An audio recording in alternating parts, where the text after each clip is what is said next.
Assalamu alaikum wa rahmatullahi wa barakatuh. Welcome from the Global Anti-Apartheid Conference here in Johannesburg, South Africa. Joining me now, I'd like to welcome Mr. Declan Kearney, who is the National Chairperson of Sinn Fein from Ireland. Mr. Kearney, thank you so much for joining us.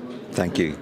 Mr. Kearney, when we speak about the Irish solidarity with Palestine, it's something historical to Ireland because obviously it stretches to 1916 when that massacre occurred in the streets of Dublin, and we see 32 years later when the Nakba happened. There's such a correlation to that, isn't there?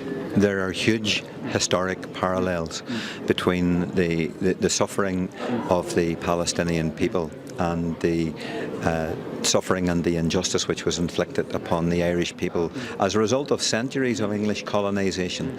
And in 1921, the British government and Lloyd George oversaw the imposition of the partition of Ireland. 4 years previously, Balfour foreshadowed the breakup of Palestine with the doctrine which led to the creation of the Israeli state. And when Irish people think of Palestine, we are reminded of everything which we have endured as a people. And when we look into the eyes of the Palestinian people, we see colonisation. We see our colonisation, we see our famine, we see our genocide, and we see the starvation which was imposed upon us by English colonisation and British imperialism. So the links are very, very strong, and that is why there is such a huge popular solidarity across the island of Ireland for the Palestinian people at this time.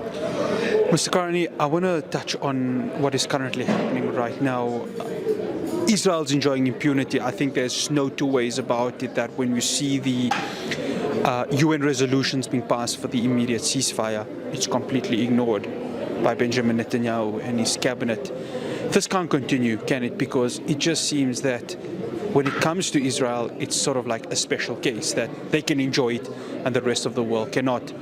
Where is the red line with regards to this? I think the red line has been passed a long, long time ago. So we commend and salute the courageous action by the South African government at the ICJ. My party and the Irish people fully endorse and support that approach. This conference is extremely important as a catalyst for what I would hope would mirror the kind of global anti-apartheid campaign which was so essential to ending the edifice of apartheid here in South Africa, as a model, as an exemplar and an inspiration for how we can mobilise world and global opinion in support of the Palestinian people to end the injustice of the occupation and the apartheid which is being imposed upon the Palestinian people. The stance which has been taken by many Western powers of active complicity for the actions of the Israeli war machine are untenable and they are unsustainable.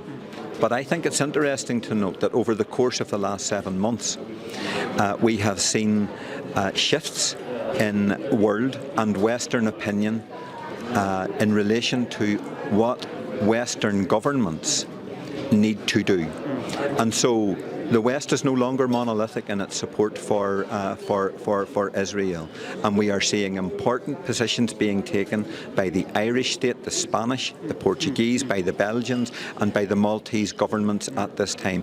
And it's imperative that we build on these advances and ensure that the dial is switched of world opinion towards the unacceptability of the continued massacre and genocide of the people of Palestine at this time. I want to touch on the changing of the shifts. So European Union ahead, Joseph Borrell said that those states that you just mentioned are ready to recognize the state of Palestine. Spain, of course, through its Prime Minister Sanchez, and I mean, Ireland has always been there, you know, in terms of its recognition of Palestine. But how important is it that the European Union, which is seen as the ally, and I use ally in that inverted commas, of Israel, taking the stance right now?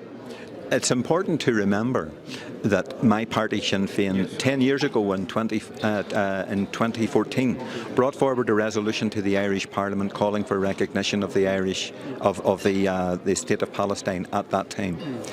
The Irish government, unfortunately, refused to enact what was endorsed overwhelmingly in the Irish Parliament for recognition. So that resolution has remained on the statute books, never brought forward by successive Irish administrations.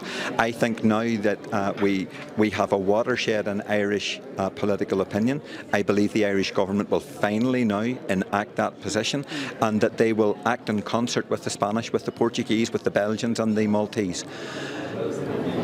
When and if that position is adopted by those states as members of the European Union, I think that that will pose a very significant challenge to the stance that has been taken by the European Union in a corporate sense. And I believe that this will act as an important wedge in breaking the consensus that has been used of complicity for the actions of the Israeli state by the European Union. And when I speak about the fact that the West is no longer monolithic, neither is the European Union monolithic any longer. There are divergences of opinion at the most senior levels of the European institutions, and we need to maximise the scope and the potential for ensuring that the European Union and other European Union states adopt much more progressive positions than they have to date. Mr. Kearney, we always speak about the people on the street, the public opinion. The public opinion, if you look at it, it's in favour of Palestine. I think that's a unanimous decision right over there. My question is, when you look at the Irish people and them coming out in protest against what the Israeli government is doing in Gaza and now, of course, in Rafah, I mean, how proud does it make you feel as an Irish that you could see your people taking the streets and really voicing their heart for democratic right to protest? I'm deeply proud and I'm greatly inspired. I have every confidence that the Irish people will stay the course with our Palestinian sisters and brothers. We hear them, we see them. The Irish people will never abandon the people of Palestine. We are with them on the long journey to freedom and the achievement of Palestinian national democracy and national sovereignty.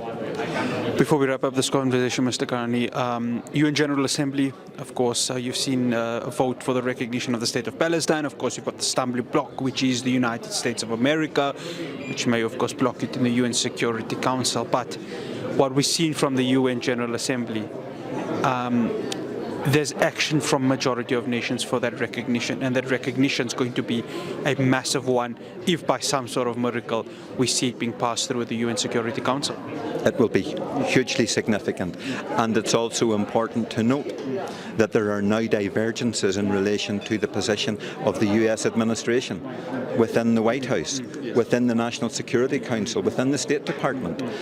So it would be my hope that as we continue systematically to work through the United Nations General Assembly, as we continue to build global support for the rights of the Palestinian people, that this will have an irresistible impact upon the position of the United States. The position that the United States has adopted to date is morally unjust and wrong.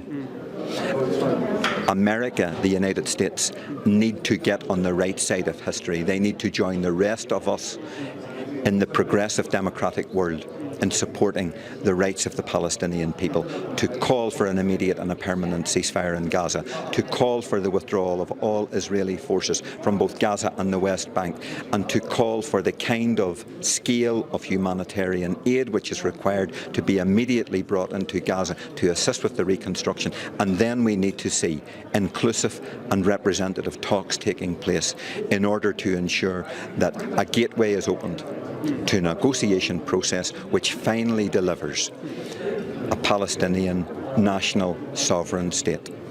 Mr. Kearney, thank you so much for joining us, and have a safe flight back to Ireland. Many thanks.